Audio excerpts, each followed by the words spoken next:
प्रधानमंत्री मोदी ने अपने चाणक्य के साथ मिलकर बनाया बहुत बड़ा प्लान। अब 2024 में मोदी के टोटके जितवाएंगे चुनाव। इन टोटकों का विपक्ष भी नहीं निकाल पाएगा कोई तोड़। मोदी और शाह की जोड़ी है बेजोड़। 24 से पहले बड़ा खेला हो गया। विपक्ष सिर पर हाथ रखकर पछता रहा है। हर कोई बीजेपी बीजेपी गा रहा है। क्या मोदी का टोटका काम कर जाएगा? चुनाव जीतने के लिए मोदी ने योगी पर पहले किया था टोटका, अब दूसरा टोटका कर दिया। अब विपक्ष में मची भगदड़। ऐसे ही नहीं, अमित शाह को बीजेपी का चाणक्य और मोदी को सबसे बड़ा नेता कहा जाता है। जब तक अमित शाह और मोदी एक साथ हैं, तब तक विपक्ष 100 जन्म ले ले तब भी मोदी को हरा नहीं पाएगा। इस वीडियो के खत्म होने तक आप जान जाएंगे ऐसा क्यों है। विपक्ष उधर बैठकर मोदी का विरोध करता रह जाता है और इधर शाह के साथ मिलकर मोदी बहुत बड़ा खेल कर जाते हैं। एक बार फिर यही खेल देखने को मिला। उधर राहुल गांधी भारत जोड़ो यात्रा करने में मस्त हैं और इधर बीजेपी की कार्यकारिणी की बैठक में बहुत बड़ा फैसला मोदी ने ले लिया। इस फैसले के बाद विपक्ष खुद को ठगा ठगा सा महसूस कर रहा है और कह रहा है कि मोदी जी प्लीज ऐसा मत करिए, नहीं तो हमारी सियासी जमीन हमेशा के लिए खत्म हो जाएगी। असल में जब से मोदी प्रधानमंत्री बने हैं तब से उन्होंने हर तरीके से विपक्ष को चोट पहुंचाने का काम किया है। मोदी के बवंडर में विपक्ष के बड़े बड़े नेता ऐसे हवा हो जाते हैं जैसे कोई तिनका रास्ते में पड़ा हो। यही वजह है कि जब जब मोदी और शाह इकट्ठा होते हैं तब तब विपक्ष का दिल तेजी से धड़कता है। उन्हें भी पता है कि अब कुछ बहुत ही बड़ा होगा जिसका तोड़ हम चाह कर भी नहीं निकाल पाएंगे। मोदी ने इस बार क्या प्लान तैयार किया है, कौन सा उनका टोटका है जो बीजेपी को 2024 में जीत दिला सकता है, आपको वीडियो में बताएंगे। लेकिन पहले योगी पर उन्होंने जो प्रयोग किया था उसके बारे में जान लीजिए। इतिहास रहा है कि यूपी में कोई भी बीजेपी का नेता लगातार 2 बार मुख्यमंत्री नहीं बन पाया। जब 2017 के यूपी में विधानसभा चुनाव हो रहे थे तब दूर दूर तक कहीं दिखाई नहीं दे रहा था कि योगी को ही मुख्यमंत्री बनाया जाएगा। उस समय केशव प्रसाद मौर्य से लेकर दिनेश शर्मा का नाम सबसे ऊपर बताया जा रहा था। लेकिन जैसे ही बीजेपी ने बड़ी जीत दर्ज की, मोदी के दिमाग में प्लान ये आया कि अब असल में यूपी में खेला किया जा सकता है।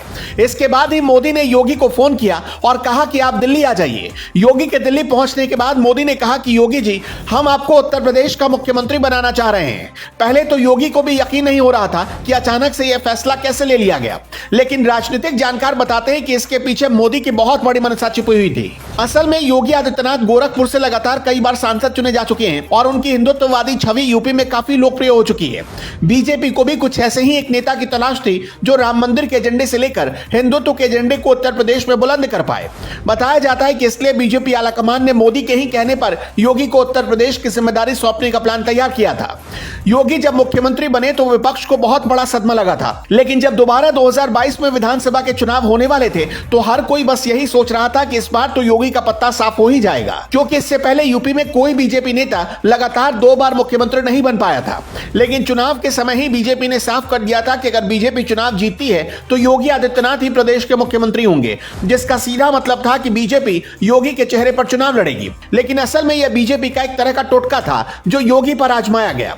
टोटका यह था कि जो एक बार बीजेपी को सफलता दिला चुका हो उसको ही दोबारा वही जिम्मेदारी सौंप दी जाए। बीजेपी का यह टोटका पूरी तरह से काम कर गया और यूपी में विपक्ष का सुपड़ा साफ हो गया। लेकिन इसके अलावा कहा जाता है कि योगी की तांत्रिक बिल्ली का भी योगी के जीत में बहुत बड़ा योगदान था। अब अगर आप ये सोच रहे हैं कि आखिर तांत्रिक बिल्ली कौन है तो जरा इस तस्वीर को बहुत गौर से देखिए। योगी आदित्यनाथ की गोद में बैठी है बिल्ली कोई आम बिल्ली नहीं है। इसके बारे में जानेंगे तो आप हैरान रह जाएंगे। शुरुआत में विपक्ष योगी की इस तस्वीर को वायरल कर उनका मजाक बना रहा था, लेकिन अब जब बिल्ली से जुड़े कई राज सूत्रों के हवाले से बाहर आए तो विपक्ष की नींद गायब हो गई। असल में योगी आदित्यनाथ पशु और पक्षियों को अपने लिए बहुत ज्यादा लकी मानते हैं।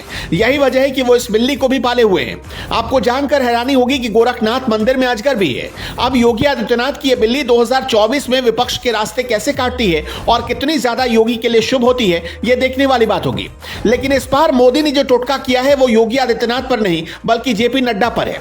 नड्डा के ही कार्यकाल में बीजेपी ने उत्तर प्रदेश में बड़ी जीत दर्ज की थी। यही नहीं, गुजरात में हुए चुनाव में भी नड्डा की ही रणनीति काम आई और वहां पर बीजेपी को इतिहास में अब तक की सबसे बड़ी जीत नसीब हुई। अब इस साल कुल 9 राज्यों में चुनाव होने वाले हैं, जिसमें मध्य प्रदेश से लेकर राजस्थान और छत्तीसगढ़ शामिल है।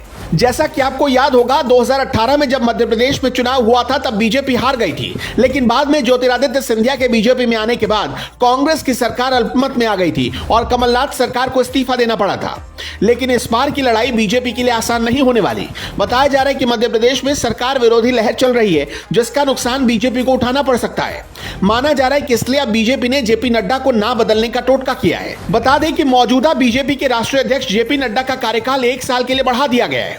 उनका कार्यकाल अगले साल जून 2024 तक होगा। इसका मतलब यह हुआ कि लोकसभा चुनाव 2024 में पार्टी की कमान उन्हीं के हाथ में रहेगी। जेपी नड्डा के कार्यकाल को बढ़ाए जाने की उम्मीद पहले से लगाई जा रही थी और बीजेपी कार्यकारिणी ने इस फैसले पर मुहर लगा दी। जेपी नड्डा का कार्यकाल इसी महीने 20 जनवरी को खत्म हो रहा है। असल में यह भी बीजेपी के लिए एक टोटका ही है। बता दें कि नड्डा को बीजेपी का राष्ट्रीय अध्यक्ष पहली बार जनवरी 2020 में निर्विरोध चुना गया था। उन्होंने अमित शाह की जगह ली थी। नड्डा का पहला कार्यकाल 3 साल के लिए था। अमित शाह के मंत्री बनने के बाद जेपी नड्डा इससे पूर्व बतौर कार्यकारी अध्यक्ष 8 महीने तक पार्टी का कामकाज देखते रहे। बीजेपी के पार्टी संविधान के मुताबिक कोई भी व्यक्ति 3-3 साल के लिए 2 कार्यकाल तक ही अध्यक्ष रह सकता है। दोस्तों, आपको क्या लगता है, क्या 2024 में जेपी नड्डा बीजेपी को जीत दिला पाएंगे? कमेंट बॉक्स में जरूर बताएं।